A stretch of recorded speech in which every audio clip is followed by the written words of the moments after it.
ውድ የፈታ ቤተሰቦች የከበረ ሰላምታችን በእያላችሁበት ይድረሳችሁ። ለተሰኙ የምሽት መረጃዎችን ነው ብለናል። እንደተለመደው መረጃውን በቅድሚያ በማስተዋወቅ እንጀምር።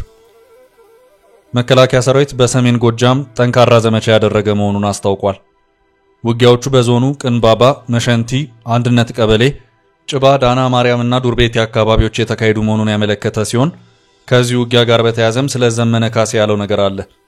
እኛም በጥንቅራችን አካተነዋል። እስር ቤቱ በአየር ተደበደበ። በርካታ እስረኞችም ለሞትና ለአካል ጉዳት ተዳርገዋል። እጅግ አሳዛኝ ክስተት ነውም ተብሏል። ጥንቅራችን ከዚሁ ጋር በተያያዘ የሚያደርሳችሁ መረጃ አለ። በትግራይ ታጣቂዎች ትጥቅ የማስፈታቱ ስራ በአወዛጋቢነቱ እንደቀጠለ ነው። 58000 ታጣቂዎች በተያዘላቸው ጊዜ ትጥቅ አለመፍታታቸው ተሰምቷል። በዚሁ ጉዳይ በዛሬው ዕለት የተሰማውን አዲስ መረጃ በጥንቅራችን አካተን ይዘናል። ለአማራ ክልል ዳኞች የተወሰነ የደሞዝ ጭማሪ በመዘግየቱ ቅሬታ ማስነሳቱ ተሰምቷል። ዝርዝር መረጃውን ከጥንቅራችን ይሰማሉ። ፑቲን በ80ኛ ዓመት ድል መታሰቢያ ቀናት የተኩስ አቁም እንደሚደረግ ይፋ ማድረጋቸውን ክሬምሊን አስታወቀ። ፑቲን ለ3 ቀናት ብቻ የሚቆይ የተናጠል የተኩስ አቁም ነው ያወጁት። ፕሬዝዳንቱ የዩክሬን መንግስትም ተመሳሳይ እርምጃ እንዲወስድ ጥሪ ማቅረባቸው ተዘግቧል። ዩክሬን ተኩስ አቁሙን የምትጥስ ከሆነ የሩሲያ ጦር ኃይሎች በቂና ተገቢ ምላሽ እንደሚሰጡ ነው ፑቲን አክለው ያስጠነቀቁት። ዩክሬን ለዚህ የሰጠችውን ምላሽ አክለን መረጃውን የምናደርስ ይሆናል። በአሜሪካ ካሊፎርኒያ የሚገኘው ግንባር ቀደም ጥሬ ቡና አስመጪ ሮያል ኮፊ በአዲስ አበባ አዲስ የአቅርቦትና ሎጂስቲክስ ማዕከሉን በይፋ ከፍቷል። አጠር ያለ መረጃ ይዘናል። በጥንቅራችን የሚለቀቁት መረጃዎች በየዕለቱ እንዲደርሱ ቻናላችንን ሰብስክራይብ እና ሼር በማድረግ ይዘቶቻችንንም ላይክ በማድረግ አጋራችን ይሁኑ መልእክታችን ነው። አሁን በቀጥታ ወደ ዝርዝር መረጃዎቻችን እንውሰዳችሁ።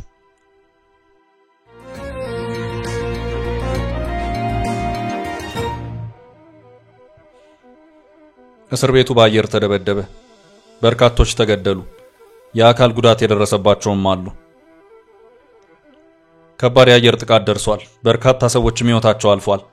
መረጃዎች እንዳመለከቱት ከሆነ በእስር ላይ ባሉ ሰዎች ላይ በደረሰ በዚሁ አየር ጥቃት በርካቶች ለሞትና ለአካል ጉዳት ተዳርገዋል። ይህ ክስተት የተፈጠረው በየመን ስደት ላይ ባሉ ኢትዮጵያውያን ላይ የአሜሪካ አየር ኃይል በሰነዘረው ጥቃት መሆኑን የሲኤንኤን ዘገባ አመልክቷል። በዚሁ ጥቃት 68 ሰዎች ሲገደሉ 47 ሰዎች የቆሰሉ መሆኑን ይሄው ዘገባ አክሏል። በየመን አድርገው ወደ ሳውዲ አረቢያ ለመሻገር ጥረቶች ሲያደርጉ የነበሩ አፍሪካውያን መሆናቸውን የሲኤንኤን እና የሮይተርስ ዘገባዎች አመልክተዋል። ከነዚህም ውስጥ ኢትዮጵያውያን ስደተኞች የሚገኙበት መሆኑን ያመለከተው የሲኤንኤን ዘገባ የሁቲ ታጣቂዎች የዜና ማሰራጫ መረጃውን በተንቀሳቃሽ ምስል አስደግፎ ያሰራጨ መሆኑንም አክሏል። በጥቃቱ ጉዳት የደረሰባቸው ሰዎች ቁጥር ወዲያውኑ ያልታወቀ ሲሆን የቴሌቪዥን ጣቢያው የአደጋ ጊዜ ሰራተኞች የበርካታ ሰዎችን አስክሬን ከግንብ ፍርስራሾች ውስጥ ሲያወጡና የብረት ስብርባሪዎች ወለሉን የሸፈኑት በከፊል የፈረሰ ግድግዳና ጣሪያ ያለውን ቤት ማሳየቱን የቢቢሲ ዘገባ አመልክቷል።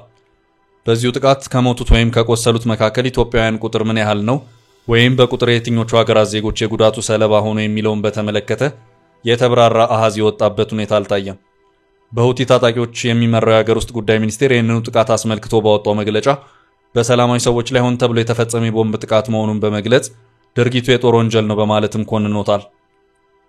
በጥቃቱ ከሞቱት በተጨማሪ በርካታ ስደተኞች ክፉኛ መቁሰላቸውን ከየመን እየወጡ ያሉ ዘገባዎች እያመለከቱ ሲሆን ሮይተርስ የዜና ወኪል ደግሞ አንድ በጥቃቱ ቆስሎ የተረፈ ኢትዮጵያዊ እናቴ እያለ በአማርኛ ሲጣራ መስማቱን ዘግቧል። የአሜሪካ ጦር በፈጸማቸው ተከታታይ መጠነ ሰፊ አየር ድብደባዎች በመቶዎች የሚቆጠሩ የሁቲ ተዋጊዎችና በርካታ የሁቲ ቡድን መሪዎች እንዲሁም የቡድኑን የሚሳኤልና የድሮን ፕሮግራሞችን የሚቆጣጠሩ ከፍተኛ ባለስልጣናት ጭምር ተገድለዋል ብለዋል። የሁቲ ታጣቂዎች ባለስልጣናት በበኩላቸው በአሜሪካ የተፈጸሙ ጥቃቶች በርካታ ሰላማዊ ሰዎችን መግደላቸውን ያሳወቁ ሲሆን በቡድኑ አባላት ላይ የደረሰው ጉዳት ግን እዚህ ግባ የሚባል አይደለም ሲሉ አስታውቀዋል። የአሜሪካ ማዕከላዊ እዝ ወይም ሴንትራል ኮማንድ በበኩሉ በጥቃቱ የታጣቂዎቹን የነዳጅ ማምረቻ ማውደሙንና ይህም ሁቲዎች ጥቃት የመሰንዘር አቅማቸውን ክፉኛ የሚያዳክመው ይሆናል ሲልም አስታውቋል። የሁቲ ታጣቂዎች ከፍተኛ አመራር በዚሁ የአሜሪካ ጥቃት በደረሰበት እስር ቤት ውስጥ 115 እስረኞች ነበሩ።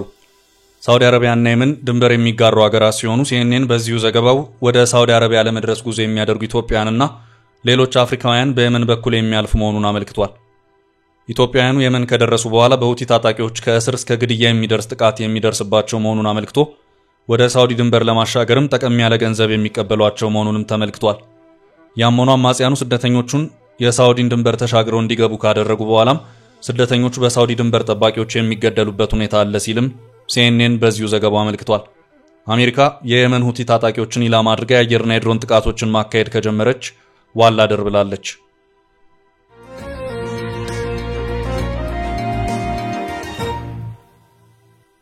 በቀጣይ መረጃችን መከላከያ ስለ ዘመነ ካሴ።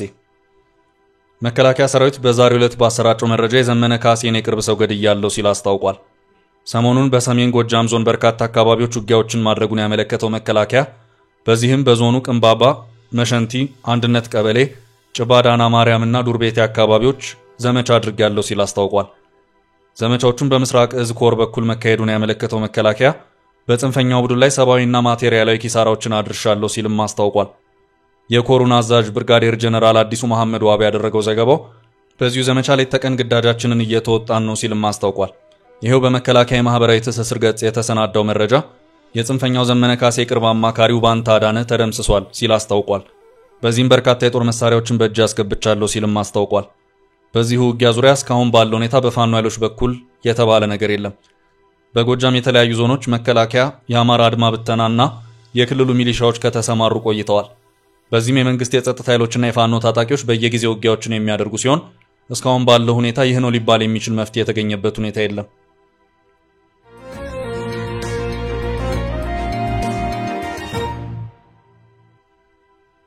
ወደ ቀጣይ መረጃ አለፈ። ስለ ትጥቅ ማስፈታቱ የተሰማው በትግራይ ታጣቂዎች ትጥቅ የማስፈታቱ ስራ በአወዛጋቢነቱ እንደቀጠለ ነው። 58000 ታጣቂዎች በተያዘላቸው ጊዜ ትጥቅ አለመፍታታቸው ተሰምቷል። በህዳር ወር አጋማሽ 2017 ዓ.ም በብሔራዊ ተሃድሶ ኮሚሽን ተጀምሮ የነበረው እንቅስቃሴ ብዙ ሳይዘልቅ ለወራት ተቋርጦ መቆየቱን የብሔራዊ ተሃድሶ ኮሚሽን ኮሚሽነር ተመስገን ጥላሁን ተናግረዋል። በትግራይ ክልል በወቅቱ የነበረው ፖለቲካዊ አለመረጋጋት ለስራችን ትልቅ እንቅፋት ሆኖ ነበር ያሉት ኮሚሽነሩ አክለውም የቀድሞ ተዋጊዎችን መረጃ ማጥራት ከትጥቅ ርክክብና የትጥቅ ሁኔታ ማደራጀት ጋር ተያይዞ ማጥራት ያለብን ጉዳዮች ስለነበሩ በዚሁ ምክንያት ልናቋርጥ ተገደን ነበር ብለዋል።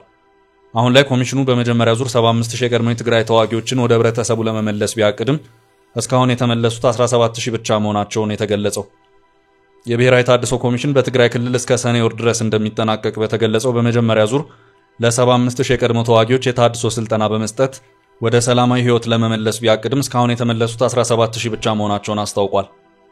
የብሔራዊ ተሃድሶ ኮሚሽን ኮሚሽነር ተመስገን ጥላሁን ተቋርጦ የነበረው የቀድሞ ተዋጊዎችን ወደ ሰላማዊ ህይወት የመመለስ እንቅስቃሴ በተያዘው ሚያዝያ ወር መጀመሪያ መቀጠሉን ገልጸው እስካሁን 17000 የቀድሞ ታጣቂዎች ትጥቅ ፈተው በተሃድሶ ስልጠና አልፈው ወደ ማህበረሰቡ መቀላቀላቸውን ገልጸዋል። እንዲሁም ዳግም በተጀመረው ዲዲአር በመቀለና ዳጋ ሐሙስ የሚገኙ ማዕከላት በየቀኑ 350 የቀድሞ ተዋጊዎች ተቀብለው የተሃድሶ ስልጠና በመስጠት ላይ መሆናቸው ተመልክቷል። ይህ በእንዲህ እንዳለ በአማራ ክልል 10600 ታጣቂዎች የመንግስትን የሰላም ጥሪ መቀበላቸውን የክልሉ ሰላምና ጸጥታ ቢሮ ኃላፊ እሸቴ ዩሱፍ ገልጸዋል። ከነዚህም መካከል ከ3000 በላይ የሚሆኑት የተሃድሶ ስልጠና ወስደው ወደ ማህበረሰቡ መቀላቀላቸውንና ቀሪዎቹን ወደ ስልጠና ማዕከል ለማስገባት ዝግጁ መደረጉን ኃላፊው ለመንግስታዊ ዜና ወኪል ተናግረዋል።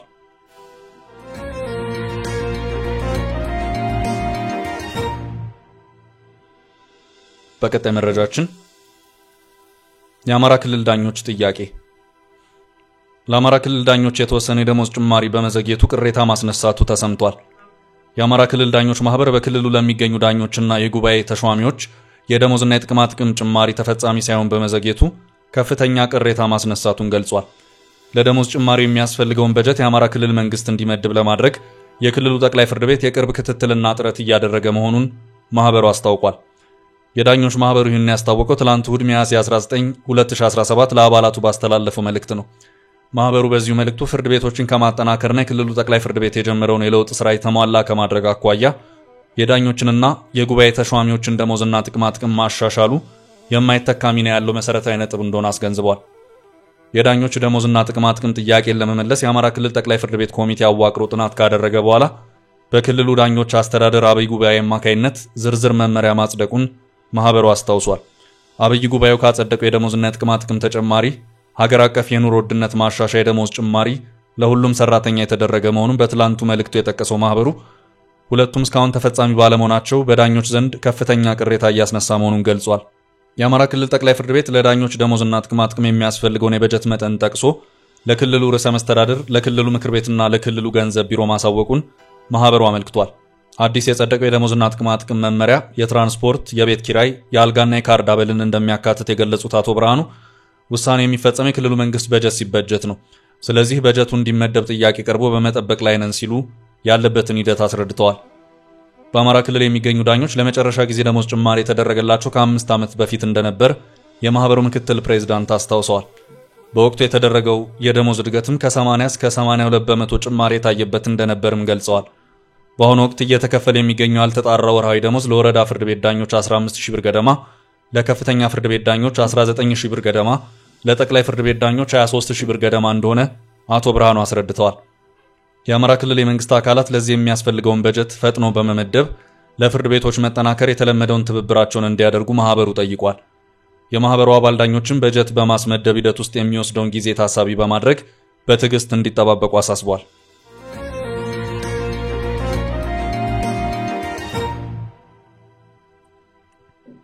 ወደ ቀጣይ መረጃ ስናልፍ ፑቲን በዩክሬን ጦርነት የተኩስ አቁም ሊያውጁ ነው። ለ3 ቀናት ብቻ ተኩስ አቁም ይደረጋል። ፑቲን በ80ኛ ዓመት ድል መታሰቢያ ቀናት የተኩስ አቁም እንደሚደረግ ይፋ ማድረጋቸውን ክሬምሊን አስታወቀ። ፑቲን ለ3 ቀናት ብቻ የሚቆይ የተናጠል ተኩስ አቁም ነው ያወጁት። የሩሲያው ፕሬዝዳንት ቭላዲሚር ፑቲን የሩሲያን የ80ኛ ዓመት የድል በዓል በማስመልከት ከሚያዝያ 30 ጀምሮ እስከ ግንቦት 3 ቀን 2017 የሚቆይ የ3 ቀናት የተናጠል ተኩስ አቁም ማወጃቸውን ክሬምሊን አረጋግጧል። ፕሬዝዳንቱ የዩክሬን መንግስትም ተመሳሳይ እርምጃ እንዲወስድ ጥሪ ማቅረባቸው ተዘግቧል። ዩክሬን ተኩስ አቁሙን የምትጥስ ከሆነ የሩሲያ ጦር ኃይሎች በቂና ተገቢ ምላሽ እንደሚሰጡ ነው ፑቲን አክለው ያስጠነቀቁት። ከክሬምሊን የወጣው መረጃ እንደሚያመለክተው የተኩስ አቁም የሚደረገው የሰብአዊ ስራዎችን ለማገዝና ሩሲያ በናዚ ጀርመን ላይ የተቀዳጀችውን ድል 80ኛ ዓመት መታሰቢያን ምክንያት በማድረግ ነው። በዩክሬን በኩል ለዚህ የፑቲን የተኩስ አቁም ምላሽ የተሰጠ ሲሆን የዩክሬን የውጭ ጉዳይ ሚኒስቴር አንድሪ ሲቢሃ ከ3 ቀን ይልቅ የተኩስ አቁሙ ለ30 ቀናት እንዲራዘምና ተኩስ አቁም አፋጣኝ እንዲሆን ጠይቀዋል። በአሜሪካ ፕሬዝዳንት አደራዳሪነትና ጫና ከወር በፊት ሩሲያና ዩክሬን በከፊል የተኩስ አቁም ለ1 ወር ለማድረግ ተስማምተው የነበረ ሲሆን በስምምነቱ ሁለቱም አካላት የኃይል መሰረተ ልማቶች ላይ ላለመተኮስ ተስማምተው ነበር። ሆኖም ስምምነቱ በሰዓታት ውስጥ የፈረሰ ሲሆን ዩክሬን የሩሲያ ኃይሎች ስምምነቱን መጣሳቸውንና በኃይል መሰረተ ልማት ላይ አየር ድብደባ ማድረጋቸውን አንስታ ክስ አሰምታ ነበር።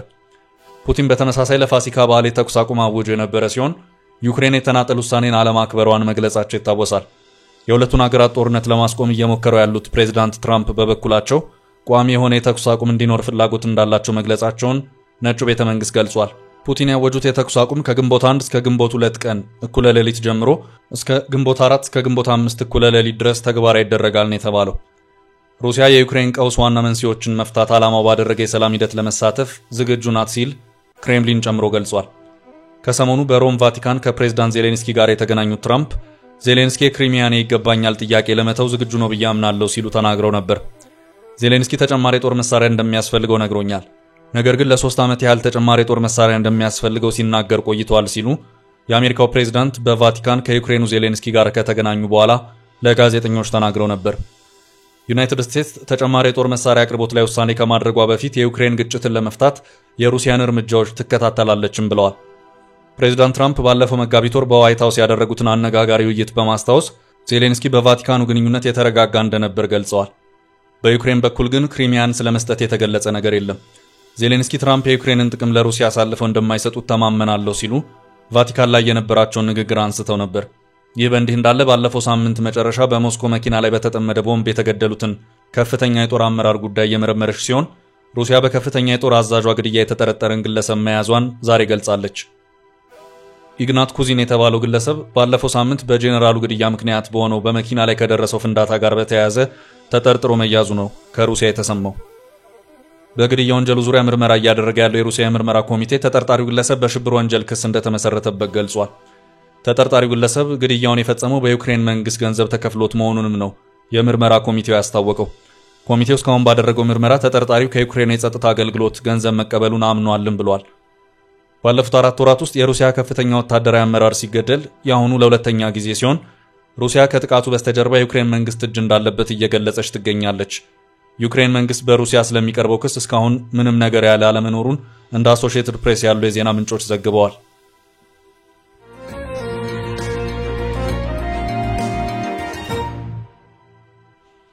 በመጨረሻም ዝነኛው አሜሪካዊው ካፌ በአዲስ አበባ ስራ ጀመረ።